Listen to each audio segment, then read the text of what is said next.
students, in this video lecture we are talking about that enzyme properties, enzyme nomenclature and types of enzymes. अगले video में हमने discuss किया था enzyme inhibition. Okay, तो शुरू करते हैं आज का हमारा video lecture. This is a detail study on enzyme. It is called that enzymology. First of all, in this video lecture we are talking about that this type of contents. First of all हम discuss करेंगे history के बारे में। Okay, enzyme की history क्या है, first of all इसे किससे डिस्कवर किया था, who is a enzyme, what is a enzyme, okay, types of enzymes, enzyme importance, why it is enzyme, it is a biological catalyst, right, hypothesis of enzyme activity.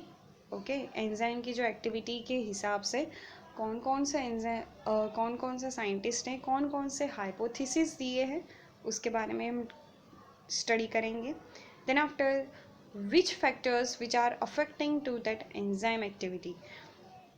तो let us start first of all the history of enzyme.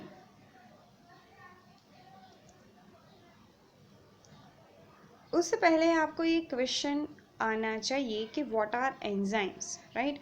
Enzyme it is made up by the proteins, right, and proteins which is made up by that amino acids, and we know that amino acids having the two types of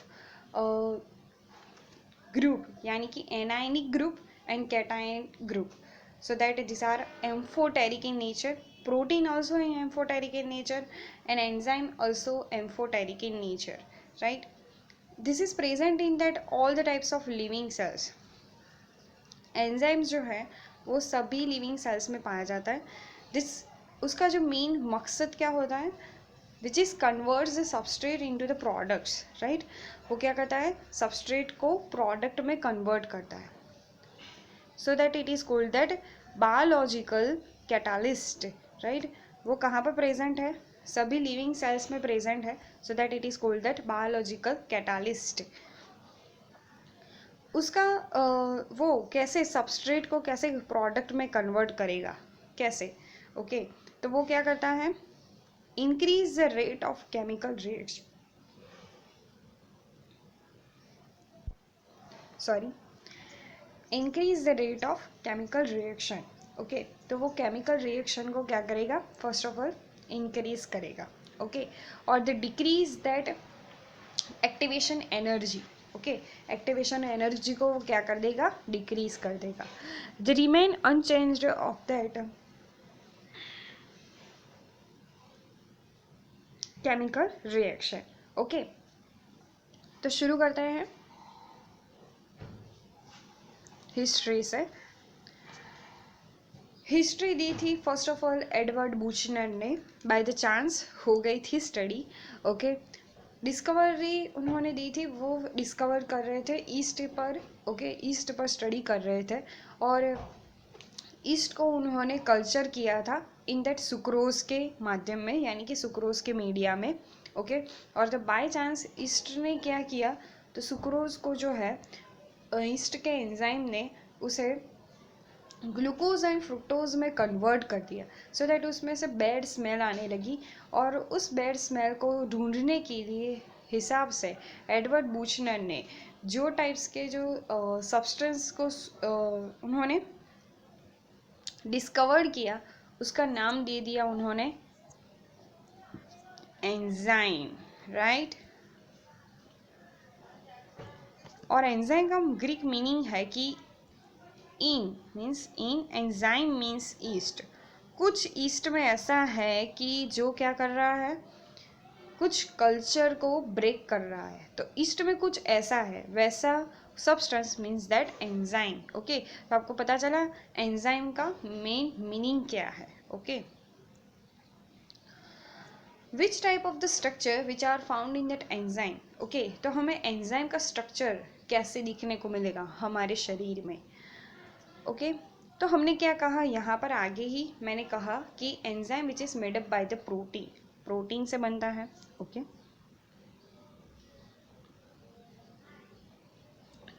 and protein which is made up by that amino acid, okay. तो amino acid बारीकी से one by one जुड़कर क्या बनाता है, this type of protein structure it is called that primary structure of protein. Okay, then after secondary structure हमें पता है beta pleated sheet, alpha helix. Okay, then after tertiary structure की हम बात करें तो वो क्या होता है, 3D होता है। क्या होता है, 3D।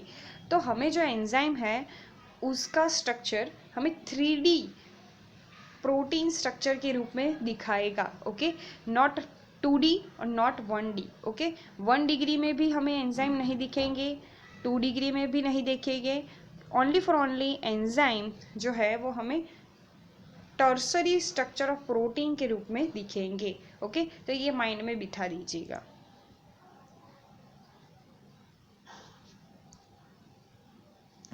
this one, okay, this one is that tertiary structure of protein. The next question is that why naming is important for enzyme. enzyme का जो nomenclature है या उसकी नेमिंग है क्यों इम्पोर्टेंट है, क्यों ज़रूरी है, क्यों हम एंजाइम का नेम कर रहे हैं। ओके, तो ये भी जानना बहुत ही ज़रूरी है हमारे लिए। एंजाइमोलॉजी पढ़ रहे हैं तो ये भी जानना बहुत ही ज़रूरी है। तो शुरू करते हैं कि what is the importance of that naming of enzyme. Enzyme की अगर हम नेमिंग कर लेते हैं, मान लीजिए कि हम कुछ एंजाइम मैंने डिस्कवर किया और उसकी मैं क्या कर रही हूँ, नेमिंग कर रही हूँ। ओके, तो it gives the idea about that enzyme class. Okay, वो एंजाइम कैसा वर्क कर रहा है वो मुझे पता चल जाएगा, उसका सब क्लास पता चल जाएगा, उसका डिवीज़न पता चल जाएगा, उसकी कैटालाइटिक एक्टिविटी यानी कि वो ऑक्सीडेज टाइप का है, रिडक्टेज टाइप का है, डिहाइड्रोजिनेज टाइप का है, किस टाइप का एंजाइम है वो भी मुझे पता चल जाएगा थ्रू नोमेनक्लेचर के हिसाब से। ओके, दिस वन देखो, यहाँ पर मैंने फिगर रखी है। मान लीजिए कि सुक्रेज है। ओके, सुक्रेज की 2 एक्टिव साइट बताई है, यहाँ पर है, just a minute.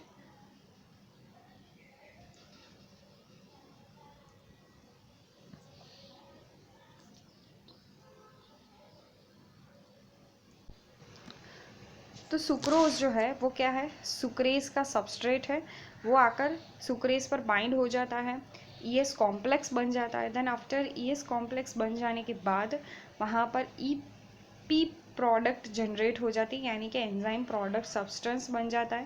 Then last में प्रोडक्ट जो है वो एंजाइम से दूर हो जाती है, ग्लूकोज यानी और फ्रुक्टोज।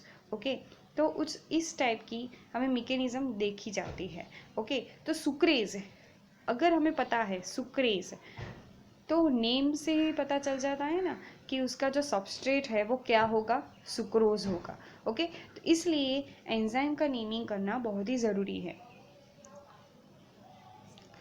देन आफ्टर नेमिंग कैसे की थी उसकी डिस्कवरी हम लोग 1 बाय 1 देखते हैं। ओके, तो फर्स्ट ऑफ ऑल कुछ साइंटिस्ट ने ऐसा कहा कि उसके पीछे यानी कि कोई भी एंजाइम अगर आप ढूंढे तो उसके पीछे आप एज लगा दो। ओके, एज लगा दीजिए, यानी कि सुक्रेज, एमाइलेज, माल्टेज, ऑक्सीडोरिडक्टेज, डिहाइड्रोजिनेज, ऐसे ऐसे एज वर्ड लगा दीजिए तो एंजाइम का नेमिंग हो जाएगा अपने आप। ओके, लेकिन ये कुछ एंजाइम के लिए सीमित हुआ। ओके, ये जो इंटरनेशनल यूनियन होना चाहिए यानी कि पूरे वर्ल्ड में फेमस होना चाहिए, ऐसे कोई पॉइंट नहीं रखता था। तो ये जो पॉइंट था वो क्या हो गया, थोड़े एंजाइम के लिए मान्य हो गया। Okay, then after second point पढ़े तो उसमें कहा जाता है कि naming of the enzyme on the basis of that source. Okay, तो सोर्स जिसमें से एंजाइम मिल रहा है, जिसमें से आप एक्सट्रैक्ट कर रहे हो, उस सोर्स के नाम से ही एंजाइम का नाम दे दीजिए। ओके, तो ये भी क्या हो गया, सीमित हो गया, क्योंकि अलग अलग प्रदेश में, अलग अलग कंट्री में कोई भी सब्सटेंस का नाम जो है वो एक तरह से नहीं लिया जा सकता। ओके, तो उससे हिसाब से एंजाइम का जो नेम है उसमें भी क्या होगा, वेरिएशन होगा, और ये जो है पॉइंट वो भी नहीं चल सकता। Okay, then after third point आया कि एंजाइम का अगर नेमिंग करना हो तो वो उसके बेस यानी कि उसके फंक्शन के बेस पर कीजिए। ओके, यानी कि वो क्या कार्य करता है उसके बेस पर कीजिए। तो ये बहुत अच्छा था, लेकिन ये भी कुछ एंजाइम के लिए क्या हुआ, फ़ायदेमंद हुआ। ओके, यानी कि ऑक्सीडो रिडक्टेज। तो ऑक्सीडो रिडक्टेज से हमें ये पता चलता है कि ये एंजाइम ऑक्सीडेशन भी करता है और रिडक्शन भी करता है। ओके, तो ये होगा उसका नेमिंग ऑफ एंजाइम।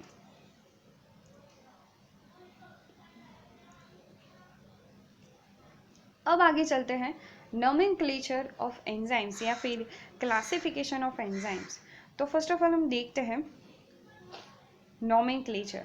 नोमेनक्लेचर के लिए मैं एक आपको ट्रिक बता देती हूँ, वो आप याद रखिएगा, तो आपको ज़्यादातर एंजाइम के नोमेनक्लेचर के क्लास जो है वो याद रह जाएगी। ओके, तो क्लास जो है 1 बाय 1 है। ओ यानी कि oxido reductase, second transferase, 3 hydrolase, 4 lysis, 5 isomeresis, and 6 it is called that ligases या फिर synthetases. Okay, this one is that class of enzymes.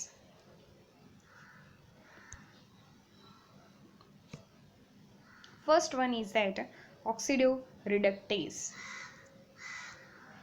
Oxidoreductase जो है वो क्या करता है, कुछ सबस्ट्रेट का ऑक्सीडेशन करवाता है और कुछ सब्सटेंस का रिडक्शन करवाता है। ओके, तो this are the example of that oxidoreductase enzyme. First one is the catalase, dehydrogenase, peroxidase. Okay, तो पेरोक्सीडेज की मैंने यहाँ पर 1 केमिकल फॉर्मूला बताई है, जिसमें क्या है, this one is that peroxide. Okay, H2O2 यानी कि हाइड्रोजन पेरोक्साइड। फिनॉल है दूसरा सब्सटेंस, और रिड्यूस्ड डाई है जो क्या करती है, इंडिकेटर के रूप में हम लेंगे। ओके, इंडिकेटर के रूप में रिड्यूस्ड डाई लेंगे। पेरोक्सीडेज उस पर वर्क करने के बाद क्या होता है, हाइड्रोजन पेरोक्साइड जो है वो H2O में कन्वर्ट हो जाता है। ऑक्सीजन जो है वो गैस के रूप में बाहर चला जाता है, या फिर डाई के साथ वो जुड़ जाता है। ऑक्सीजन जो है वो डाई के साथ जुड़ जाएगा और क्या हो जाएगा, H2O2 का रिडक्शन, H2O2 का रिडक्शन एंड रिड्यूस्ड डाई क्या क्या हो जाएगा, ऑक्सीडेशन। ओके, तो ऑक्सीडाइज डाई हो गई। तो ऐसे हिसाब से पेरोक्सीडेज क्या करवाता है, H2O2 का रिडक्शन करवाता है और रिड्यूस्ड डाई का ऑक्सीडेशन करवाता है। ओके, तो दिस इज अ मैकेनिज्म कि कैसे ऑक्सीडोरिडक्टेज जो है वो क्या करता है, वर्क फंक्शन करता है। The next one is that transferase. Okay, transferase के बारे में तो आपने बहुत ज़्यादा पढ़ा है। ओके, आप तो मेरे से भी आगे पढ़ रहे होगे, क्योंकि हमने इसकी बहुत बार चर्चा की है। हेक्सोकाइनेस को याद करो यार, हेक्सोकाइनेस कहाँ पर आया था, EMP यानी कि एम्बेडेड मेयर ऑफ परनासे पाथवे, यानी कि ग्लाइकोलिसिस में आया था। ओके, तो ग्लाइकोलिसिस में हमने फर्स्ट जो स्टेप करते हैं, ग्लूकोज में से ग्लूकोज 6 फॉस्फेट जो बनाते हैं, उसमें जो एंजाइम वर्क करता है उसे कहा जाता है हेक्सोकाइनेस या फिर ग्लूकोकाइनेस। ओके, तो यहाँ पर क्या होता है, तो ग्लूकोज जो है वो ATP के साथ क्या होता है, बाइंडिंग यानी कि बॉन्ड बनाता है। ओके, ATP क्या करता है, तो ATP का 1 फॉस्फेट ग्रुप वो 6 कार्बन पर क्या कर देता है, ट्रांसफर कर देता है। ओके, तो यहाँ पर क्या हो गया, फॉस्फोराइलेशन हो गया, फॉस्फोराइलेशन हो गया और 6 नंबर के कार्बन पर क्या जुड़ जाएगा, फॉस्फेट ग्रुप जुड़ जाएगा। Okay, then after adenosine diphosphate NH+ जो है वो क्या हो जाएगी, रिलीज हो जाएगी। ओके, तो ये एक्टिविटी जो है वो आपको एज ए सिंपल लगेगी, लेकिन ये सिंपल नहीं है, क्योंकि ये हमारे शरीर में होते हैं, तो हमारे शरीर में उसके लिए एंजाइम तो चाहिए ही। ओके, तो वो कैटालाइटिक एक्टिविटी करवाता है हमारा हेक्सोकाइनेज और ग्लूकोकाइनेज एंजाइम। ओके, तो ट्रांसफरेज एंजाइम के बहुत सारे एग्जाम्पल हैं, trans aldolase, trans ketolase and kinases. Okay, तो this is a second class of enzyme nomenclature का हमने सेकंड क्लास देख लिया, ट्रांसफरेज। अब देखते हैं आगे वाला क्लास कौन सा होगा, hydrolase. Okay, the breaking the substrate in the presence of that water, it is called that hydrolase. See that sucrose जो है वो सुक्रेज या फिर इन्वर्टेज एंजाइम के थ्रू ग्लूकोज एंड फ्रुक्टोज में क्या हो जाता है, कन्वर्ट हो जाता है। ओके, ब्रेक हो जाता है, क्योंकि यहाँ पर हमने क्या किया, वाटर को यूज किया। Invertase enzyme, it is called that hydrolase type enzyme, जो क्या करता है, वाटर को सबस्ट्रेट में ऐड करवा कर दोनों के बीच का ग्लाइकोसिलिक बॉन्ड जो है वो तोड़ देता है। देन आफ्टर दो हेक्सो सुगर जो है वो फ्री हो जाती है। Okay, this is a simple. और hydrolytic enzymes which are found in that lysosome as well as digestive enzymes, which is categorized into that hydrolytic class. उसके बाद आता है लाइजिस। लाइजिस क्या करता है, तो lyases the break the substrate in the absence of water. Water की से आवश्यकता नहीं है, वो अकेला ही काफ़ी है सबस्ट्रेट के दो बंधों को या फिर दो बॉन्ड्स को तोड़ने के लिए। Okay, lyases. This one is that aldolase. Aldolase के बारे में तो आप जानते ही होंगे, क्योंकि ये भी हमने कहाँ पर पढ़ा है, ईएमपी में, यानी कि ग्लाइकोलिसिस में पढ़ा है।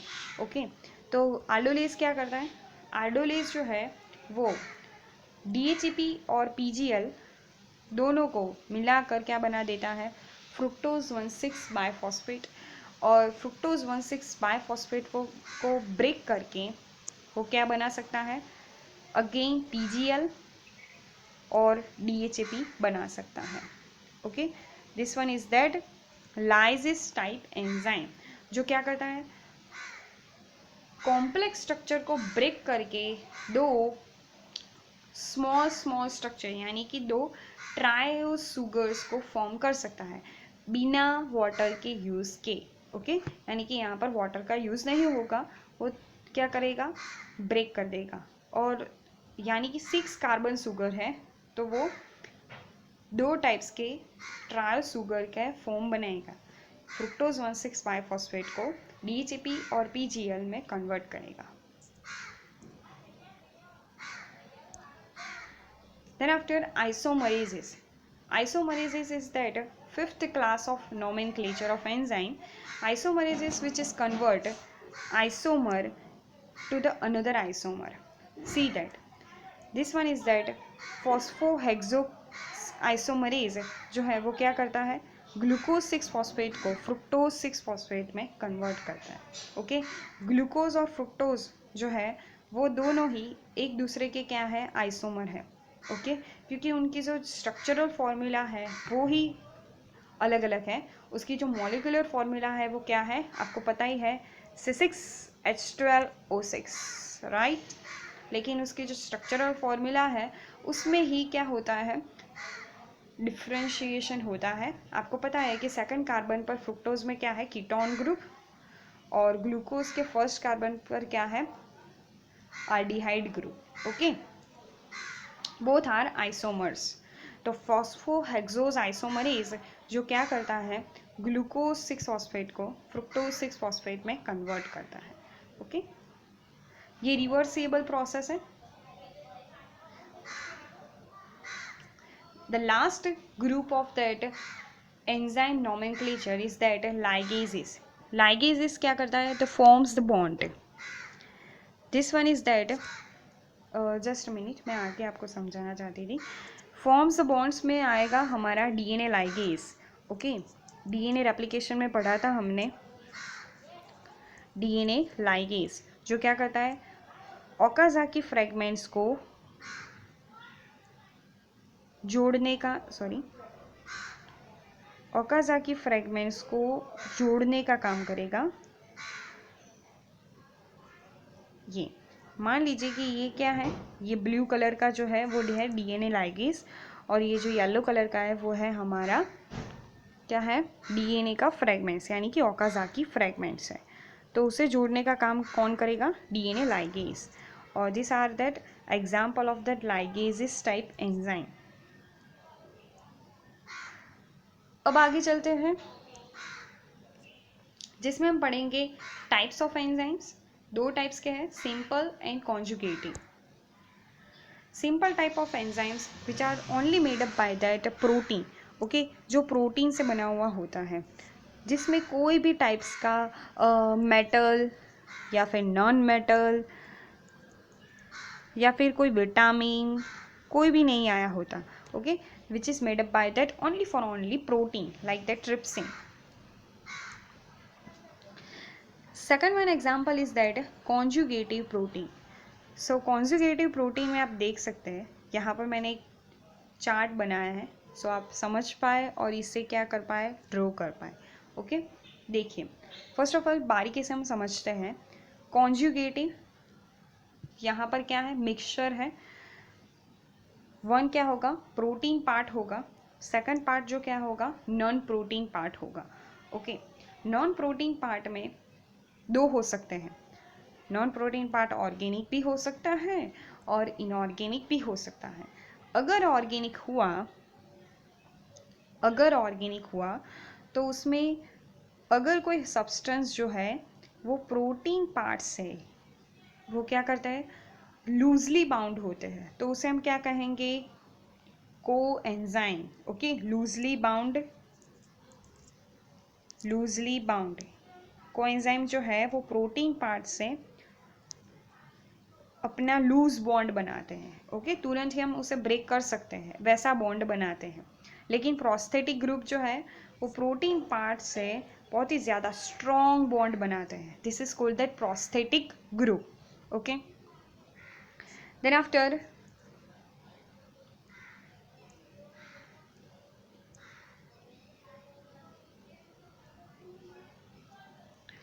इनऑर्गेनिक ग्रुप में अगर हम देखें तो उसमें आता है मेटल या फिर non metal, okay.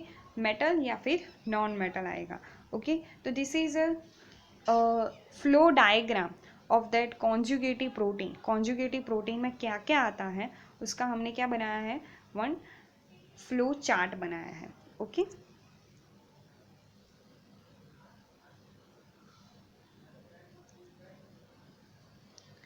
Why enzyme is needed, okay. हमने एंजाइम के बारे में क्या देख लिया, हमने उसकी डिस्कवरी देखी, फर्स्ट ऑफ ऑल उसकी हिस्ट्री देखी, उसके नोमेनक्लेचर को देख लिया, देन आफ्टर उसके टाइप्स को देख लिया, यानी कि सिंपल एंड कॉन्जुगेटिव एंजाइम। ऐसा सब कुछ देखने के बाद भी हमें एक उत्सुकता यानी कि एनकरेजमेंट ये है कि एंजाइम जो है वो हमारे शरीर में क्यों ज़रूरी है, why enzyme is needed. Because enzyme जो है वो सबस्ट्रेट के साथ बाइंड होकर हमें प्रोडक्ट देते हैं, ओके। प्रोडक्ट तो मिल जाती है और साथ ही साथ एंजाइम जो है वो सबस्ट्रेट को कोई भी तरीके का हार्म नहीं करता, ओके। और एंजाइम जो है वो मल्टीपल पर्पस के लिए यूज़ किया जाता है, ओके। यानी कि एक उसने प्रक्रिया पूरी कर ली तो वो दूसरे प्रक्रिया के लिए अब नहीं काम कर सकता, ऐसा नहीं है। वो बहुत सारे एक ही टाइप के फंक्शंस बहुत बार कर सकता है, okay. The first of all हम देख लेते हैं action of enzyme. Action of enzyme क्या है, तो वो क्या करता है, सबस्ट्रेट को प्रोडक्ट में कन्वर्ट करेगा, प्रोडक्ट को फिर से सबस्ट्रेट में कन्वर्ट कर देगा, और then the last end the important function of that enzyme, इसीलिए ही एंजाइम को कैटालाइटिक या फिर बायोलॉजिकल कैटालिस्ट कहा जाता है। कैटालिस्ट कहा जाता है किसी वजह से, क्योंकि वो डिक्रीज कर देता है एक्टिवेशन एनर्जी को। ओके, एक्टिवेशन एनर्जी को वो क्या कर देता है, डिक्रीज कर देता है।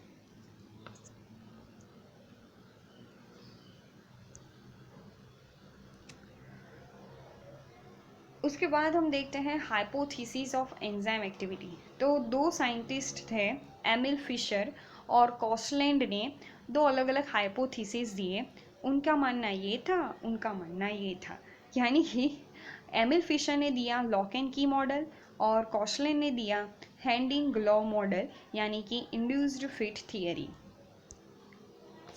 तो फर्स्ट ऑफ हम देख लेते हैं, क्वेश्चन के हिसाब से देखेंगे तो आपको ज़्यादातर पता चलेगा। ओके, बायोकेमिस्ट्री में ये जो क्वेश्चन है बहुत बार पूछा गया है कि लॉक एंड की model, a model which are specified that enzyme and its substrate was proposed by that Emil Fisher। तो ये याद रखिएगा।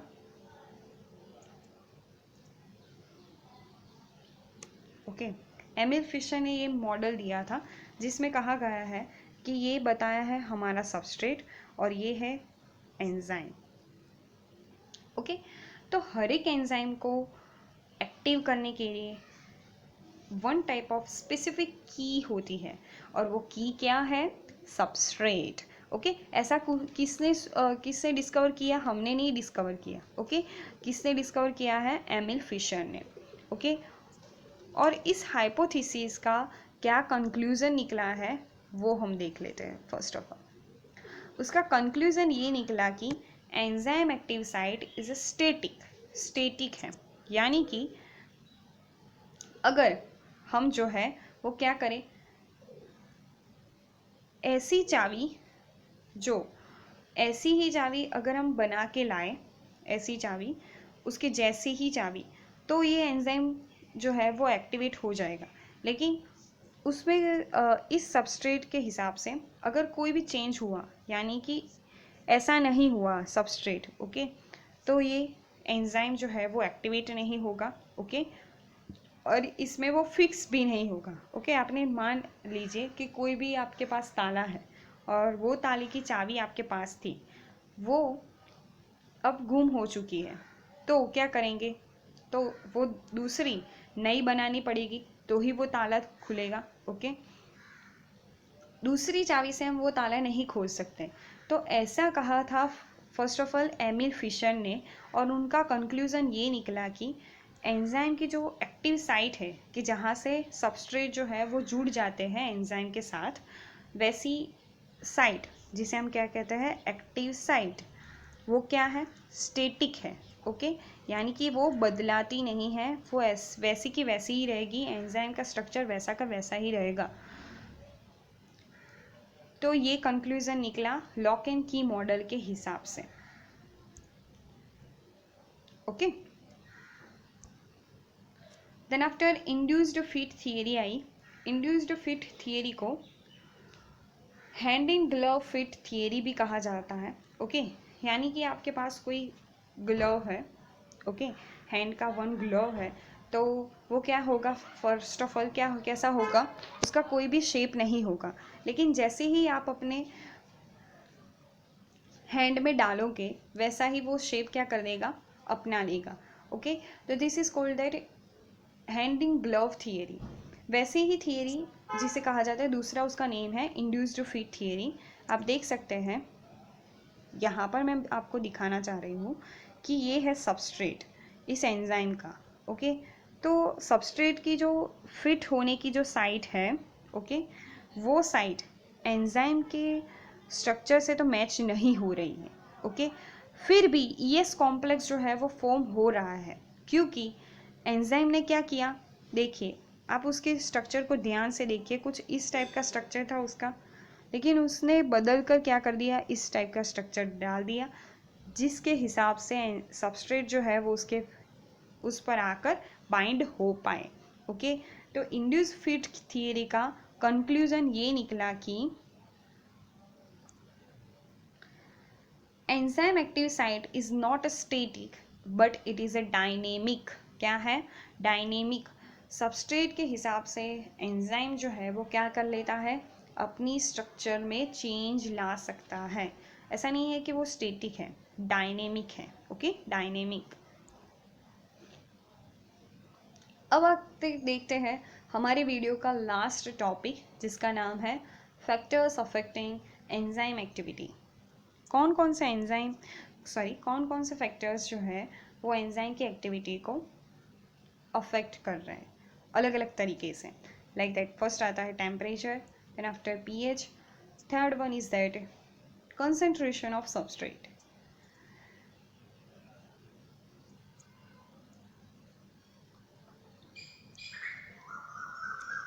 तो फर्स्ट हम देखते हैं, चार्ट के हिसाब से ही देखेंगे, ग्राफ के हिसाब से। तो टेम्परेचर, ओके, टेम्परेचर आप बढ़ाओगे, धीरे धीरे बढ़ाओगे तो क्या होगा, एंजाइम को एनर्जी मिलेगी और वो धीरे धीरे हमें टेम्परेचर को क्या कर रहे हैं, हल्का सा इंक्रीज कर रहे हैं।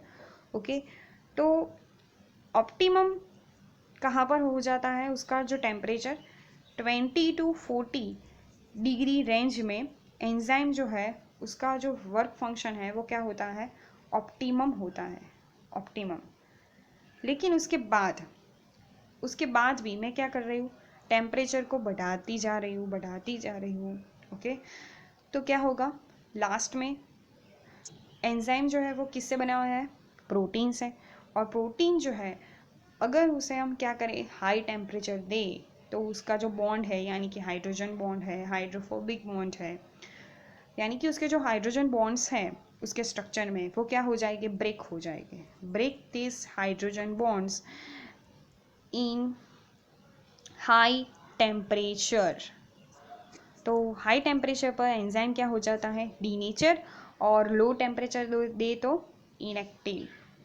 ओके, तो ये आपको याद रखना है, लो टेम्परेचर पर एंजाइम इनएक्टिव हो जाता है, हाई टेम्परेचर पर डीनेचर हो जाता है। अगर उसे हम ऑप्टिमल टेम्परेचर दें, यानी कि 20 से 40 के बीच में हम टेम्परेचर दें, तो वो क्या करेगा, अपनी ऑप्टिमम रिएक्शन दिखाएगा। ओके, अब आगे बढ़ते हैं पीएच पर। पीएच पर फोकस कीजिएगा। यहाँ पर पीएच का भी यही है कि वो न्यूट्रल पीएच, यानी कि 5 to 7, सभी हम एंजाइम की बात कर रहे हैं, 5 to 7.8 पीएच के बीच में सभी एंजाइम की नहीं बात कर रहे हम,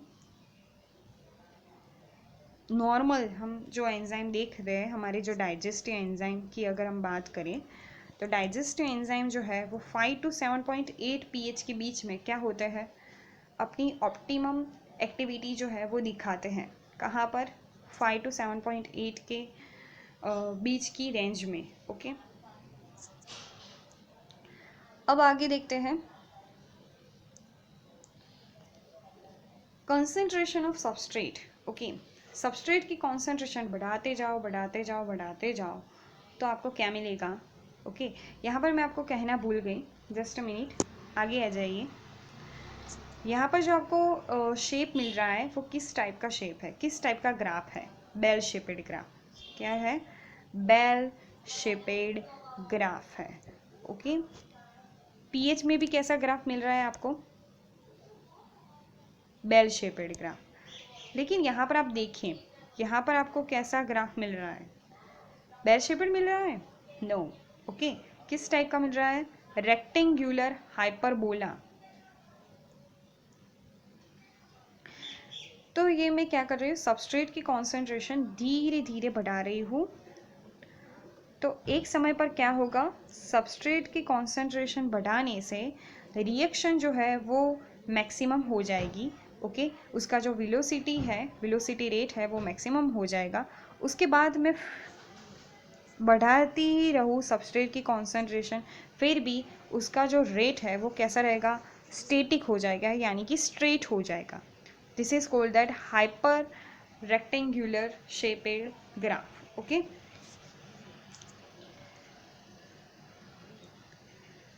तो ये कैसे हुआ कि सबस्ट्रेट की कॉन्सेंट्रेशन अब बढ़ाते गए तो क्या हुआ, एंजाइम की जो एक्टिविटी थी वो कैसी हो गई, आगे बढ़ती गई और वेलोसिटी मैक्सिमम यानी कि वी मैक्सिमम उससे प्राप्त कर लिया। ओके, यानी कि मान लीजिए कि ये कल्चर है, उसमें एंजाइम थे 5, ओके, और सबस्ट्रेट थी 2, ओनली 2 सबस्ट्रेट थी, ओके। तो जितना हो सके हमने क्या किया, सबस्ट्रेट की कॉन्सेंट्रेशन को बढ़ाते गए बढ़ाते गए बढ़ाते गए, और क्या कर दिया हमने, 10 कर दी। सबस्ट्रेट की कॉन्सेंट्रेशन क्या कर दी, 10 कर दी, ओके। तो क्या होगा, 5 एंजाइम जो है वो 5 सबस्ट्रेट के साथ जुड़ जाएंगे, बाकी के जो 5 सबस्ट्रेट है वो क्या हो गए, अकेले हो गए। यानी कि उस पर कोई भी एंजाइम वर्क नहीं कर पाएगा, क्योंकि एंजाइम की जो लिमिट आ गई है, क्योंकि लिमिट यानी कि एंजाइम की नंबरिंग भी क्या होती है, अफेक्ट करती है रिएक्शन पर।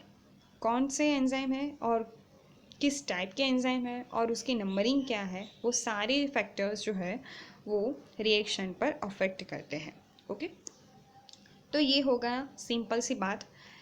लेकिन बहुत सारे स्टूडेंट्स को ये फंक्शन होता है, what is Km, what is a velocity half, और what is a maximum velocity, okay. तो केम जो है वो क्या है, okay. Km is that Michaelis Menten's constant, Michaelis Menten constant है,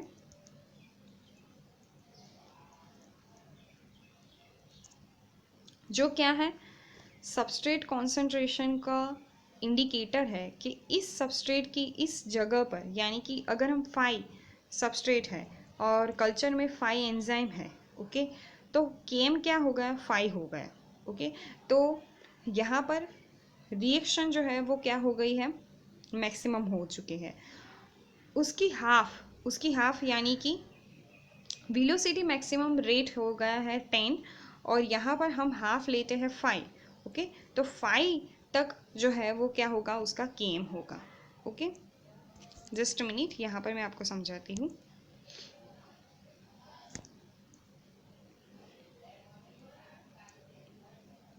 मैं यहाँ पर वो कंक्लूज़न लिखना भूल गई हूँ, तो यहाँ पर मैं आपको कह देती हूँ कि अगर केम जो है वो क्या होना चाहिए, लो होना चाहिए, ओके। सभी को क्या होता है कि सभी यही चाहते हैं कि जल्दी से हम क्या कर ले, जल्दी से हम मैक्सिमम वेलोसिटी से हाफ वेलोसिटी तो पा ले, ओके। हाफ, सभी मनुष्यों को क्या होता है कि हम अपनी पूरी कमाई में से हाफ कमाई तो पा ले, देन आफ्टर हम पूरी कमाई बाद में पा लेंगे, ओके। वैसा ही यहाँ पर क्या होता है, सबस्ट्रेट की कॉन्सेंट्रेशन हम बढ़ाते जाए, देन आफ्टर थोड़े ही सबस्ट्रेट हमने डाले तो तुरंत ही क्या हो गया, तुरंत ही हाफ वेलोसिटी हमें प्राप्त हो गई, ओके। देन आफ्टर फिर से हम बढ़ा रहे हैं सबस्ट्रेट की कॉन्सेंट्रेशन, एंड लास्ट में हमें मैक्सिमम वेलोसिटी प्राप्त हो जाती है, ओके। तो मैं ये कहना चाह रही हूँ कि जिस रिएक्शन का केम कम हो, वो रिएक्शन जो है वो बहुत ही ज़्यादा गुड है, ओके। क्योंकि उससे सबस्ट्रेट जो है वो क्या चाहिए, कम चाहिए, और वो कम सबस्ट्रेट में भी प्रोडक्ट जो है वो क्या कर देगा, जल्दी से दे देगा, ओके। तो केम इज़ लो, यानी कि रिएक्शन जो है वो कैसी होगी, गुड। तो this is a whole information of that enzymology. आपको कैसी लगी ये इन्फॉर्मेशन, मुझे प्लीज़ कमेंट सेक्शन में ज़रूर बताएगा। Thanks for watching this video. Thank you, bye bye, take care.